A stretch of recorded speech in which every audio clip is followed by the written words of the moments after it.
هما ليه قالوا المثل ده؟ ابعد عن الشر وغني له. يا أهلا وسهلا بكم في أول حلقة من برنامج لحظات، البرنامج اللي هنقعد فيه سوا نضحك ونفكر ونرجع تاني نضحك.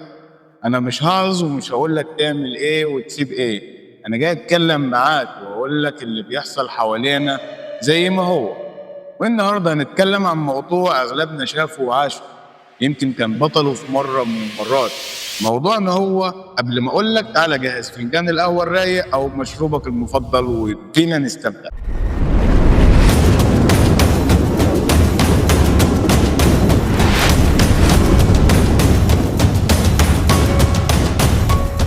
ابعد عن الشر وغنيله. بس هو الشر بقى عامل زي اللي لابس بدلة وحاطط عطر غالي وشغال سكول ميديا. الخوف من المواجهة وتجميل المشاكل. كتير بنقابل مشاكل في حياتنا، في الشغل، في العيلة، في الشارع، في البطيخ حتى. بس دايما نلاقي المثل بيقول ابعد عن الشر وغنيله. جميل، بس هو احنا كل ما نشوف مشكلة نرجع لورا؟ كل ما صاحبك يتهان في الشغل تقول له خليك حكيم وبلحة؟ طب فين الحد؟ فين النقطة اللي نقول فيها لا أنا مش هسكت؟ ولا نخلي الشر يغني لينا أغاني مهرجانات؟ واحد صاحبي اسمه محروس، ده طول عمره بيطبق المثل ده بحذافيره. كل ما تحصل مشكلة يقعد يقول أنا ماليش دعوة، أنا مسالم، أنا زي السمكة في المية، ولو طلعت هتتشوي. مرة واحد خبط عربيته من ورا، نزل محروس قال له آسف يا باشا، يمكن كنت راكن غلط، مع إن العربية كانت على الرصيف. الراجل قال له ماشي يا عم اديني 200 جنيه. قال له يا حبيبي خد 300، اصلا انا كنت ناوي اغير الفانوس برضه. يا عم محروس انت طيب ولا ملبوس؟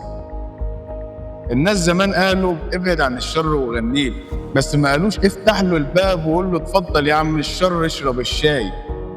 المثل كان بيتقال عن الوقاية مش الاستسلام. يعني مثلا شفت واحد غضبان ابعد لحد لما يروق، شفت واحد بيهز سكينة اهرب، دي فلسفة مش جبن. بس شفت مديرك بيظلمك لازم تتكلم، شفت زميلك بيتهم حد ظلم لازم تقول الحق. تخيل كده مجموعة صحاب قاعدين في قهوة، واحد فيهم بيشرب شاي وفجأة بيقول يا جدعان أنا متخانق مع مراتي ومش راجع البيت النهاردة. تلقائي الناس كلها سكتت. قام واحد حكيم فيهم قال طالما في شر ابعد عنه وغنيله. قاموا غنوا بنت الجيران شغلانه يعني. فجأة اتصلت مراته ورن التليفون، هو قال رد انت يا رضا يمكن الشر سمعنا وغفر. الخوف مش دايما حكمة، واحيانا الصمت جريمة. لو كل واحد شاف الشر وقال انا مالي، بكرة الشر هيبقى الطبيعي. خلينا نعرف نقف بس بعقل، نعرف نواجه بس برقي، ونغني بس ما نغنيش للشر، نغني للصدق، للكلمة اللي بتقول كفاية ظلم. وفي النهاية دي كانت أول لحظة من برنامج لحظات.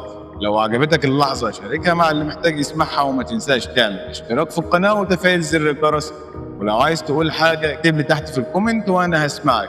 سلام، أشوفكم في اللحظة الجاية.